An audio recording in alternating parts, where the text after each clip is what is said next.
தமிழ்நாட்டுல மிக புகழ்பெற்ற பாரம்பரிய விளையாட்டான சிலம்பம் விளையாட்டை கேலோ இந்தியா விளையாட்டு போட்டியில் அவர் இணைத்தவர் திரு மோடி அவர்கள்.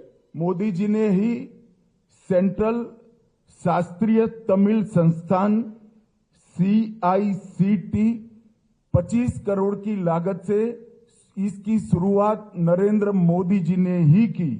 தமிழ்நாட்டில் தமிழ் மொழியை வளர்ப்பதற்காக இருக்கிற ஒரே நிறுவனம் செம்மொழி தமிழாய்வு நிறுவனம். அது மத்திய அரசின் நிறுவனம்.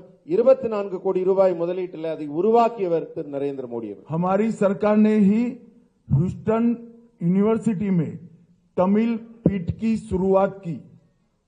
ஹூஸ்டன்ல இருக்கிற பல்கலைக்கழகத்தில் தமிழ் இலக்கியத்திற்கான ஆராய்ச்சி இருக்கை உருவாக்கப்பட்டுள்ளது. तिरुकुरल का अनेक भाषाओं में अनुवाद भारत सरकार करा रही है. उसमें से 63 लैंग्वेज में इसका ट्रांसलेशन पूरा हो चुका है. திருக்குறளை உலகின் பல்வேறு நாட்டு மொழிகளிலும் நாங்கள் மொழிபெயர்த்துக் கொண்டிருக்கிறோம். அதுல 63 மொழிகளில் ஏற்கனவே திருக்குறள் மொழிபெயர்க்கப்பட்டிருக்கிறது உலகம். और मोदी जी ने ही महान तमिल कवि सुब्रमण्यम भारती की संपूर्ण रचना संग्रह का विमोचन किया है. நம்ம புகழ்பெற்ற தமிழ் கவிஞர் சுப்பிரமணிய பாரதி அவர்களின் ஒட்டுமொத்த படைப்பும் அவருடைய அத்தனை படைப்பையும் புத்தகங்களாக நூல்களாக வெளியிட்டிருப்பவர் திரு மோடி அவர்கள். IAS और IPS की ऑल इंडिया सर्विस की एग्जाम तमिलनाडु के युवा नरेंद्र मोदी जी के प्रधानमंत्री बनने के बाद ही तमिल लैंग्वेज में ये एग्जाम दे सकते हैं. DMK की सरकारें जब भी थी केंद्र में उन्होंने इसकी शुरुआत नहीं करी. இன்றைக்கு பொது தேர்வுகள் எழுதுகிறாங்க. IAS IPS போன்ற தேர்வுகள் எல்லாம் இன்றைக்கு தமிழ் இளைஞர்கள் தமிழில் எழுத முடிகிறது. ஆனா மத்தியில் திமுக ஆட்சியில் இருந்த போது இந்த தமிழில் எழுதக்கூடிய இந்த நிலை கிடைக்கவில்லை, இருக்கவில்லை. मोदी जी ने ही CAPF के पेपर्स तमिल भाषा में उपलब्ध कराने का काम किया. इसके पहले सिर्फ अंग्रेजी और हिंदी में ही पेपर्स दिए जाते थे. மத்திய ஆயுத காவல் படைக்கான தேர்வுகளிலும் இதே நிலைதான் இருக்கிறது. இப்ப தமிழ்லையும் இந்திய மொழிகள் பல மொழிகளில் எழுத முடியுது. ஆனா இதற்கு முன்பு திமுக இருந்த கூட்டணி ஆட்சியில் இருந்தபோது வெறும் இந்தி மற்றும் ஆங்கிலத்தில் மட்டும்தான் எழுதும் நிலை இருந்தது. और जहां जहां भारतीय जनता पार्टी की NDA की सरकारें हैं वहां मेडिकल और इंजीनियरिंग के कोर्स का लोकल लैंग्वेजेस में ट्रांसलेशन हो चुका है. पढ़ाई की व्यवस्था की है. मैं 3 साल से मांग कर रहा हूं स्टालिन जी मेडिकल और इंजीनियरिंग की पढ़ाई तमिल में नहीं कराते हैं. எங்கெல்லாம் NDA ஆட்சி நடக்கிறதோ அங்கெல்லாம் மெடிக்கல் மற்றும் இன்ஜினியரிங் படிப்பிற்கான பாட புத்தகங்கள் அந்த பிராந்திய மொழியில் அவங்க தாய் மொழியில மொழிபெயர்க்கப்பட்டு அவங்க எல்லாம் படிக்கிறாங்க, உயர்கல்வி படிக்கிறாங்க. நான் 3 ஆண்டுகளாக தமிழகம் வரும்போது தமிழக முதல்வராக இருக்கும் ஸ்டாலினிடம் திரும்ப திரும்ப சொல்லுகிறேன், தமிழில் நீங்க மருத்துவம் மற்றும் உயர்கல்வி பொறியியல் படிப்பை பாட புத்தகங்களை உருவாக்குங்கள் என்று. ஆனா இதுவரை அந்த வேலை நடைபெறவில்லை. और मैं आज तमिलनाडु की जनता को पूछने आया हूं DMK ने तमिल भाषा के लिए क्या किया वो जरा DMK तमिलनाडु की जनता को बता दे.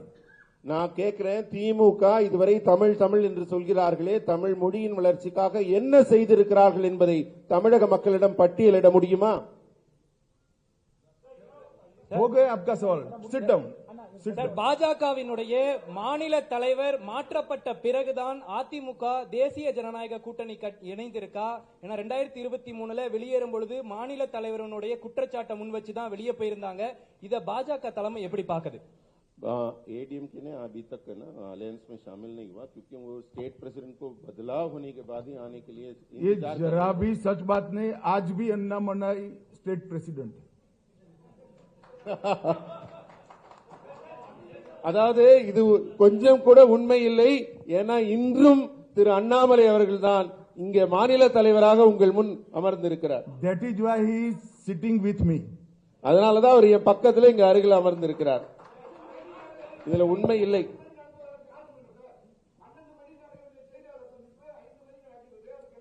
बारह बजे होने वाला जो प्रेस मीट अभी 5 बजे तक इसलिए डिले हुआ.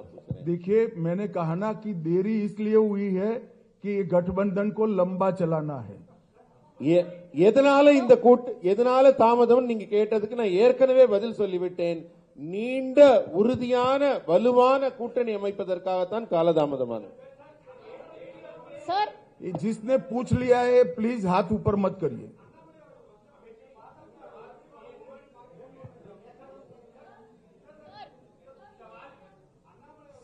भाई आप किसी को बताओ ना कौन पूछेगा। நீங்க சொல்லுங்கம்மா, லேடி பின்னாடிலன்னு சொல்லுங்க. இருங்க ஒரு நிமிஷம் தம்பி வேல்முருகன், நீங்க நிறைய கேட்டீங்க. நீங்க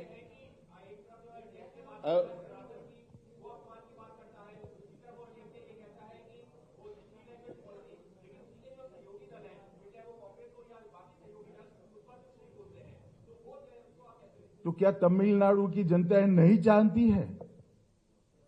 कांग्रेस क्यों चुप है? डीएमके के ऐसे मुद्दे के साथ देश में और कोई पार्टी नहीं। அதாவது தமிழக மக்கள் என்ன ஏதும் அறியாதவர்களா? அவர்களுக்கு ஒன்றும் தெரியாமல் இருக்கிறார்களா? காங்கிரசின் நிலைப்பாடு என்ன, அவர்கள் சொல்வது என்ன, எதை அவர்கள் தேர்தலில் முன்னிறுத்துகிறார்கள் என்பதை அறிந்தவர்களாக இருக்கிறார்கள். நீங்க சொல்லுங்கம்மா. Sir, you said in your tweet that Annamalai's skills would be leveraged to the national level. Would that be moving Annamalai to the national level, or will Annamalai sir will have to play a role in the 2026 elections of Tamil Nadu as well? आप कुछ चीजें हमारी party पर छोड़ दीजिए, हम चलाएंगे ना अच्छे से। நீங்க சில விஷயங்கள் எல்லாம் எங்க கட்சி முடிவெடுக்கிறதுக்கா? मेरी पार्टी की इतनी सारी चिंता मत करिए, हम चलाएंगे अच्छे से। நீங்க கட்சி நடத்த வேண்டாம், நாங்க நடத்திக்கிறோம், அதை பத்தி நீங்க கவலைப்படாதீங்க. चलिए, धन्यवाद मित्रों, बहुत बहुत धन्यवाद। நன்றி நன்றி நன்றி நன்றி, உங்கள் அனைவருக்கும் நன்றி.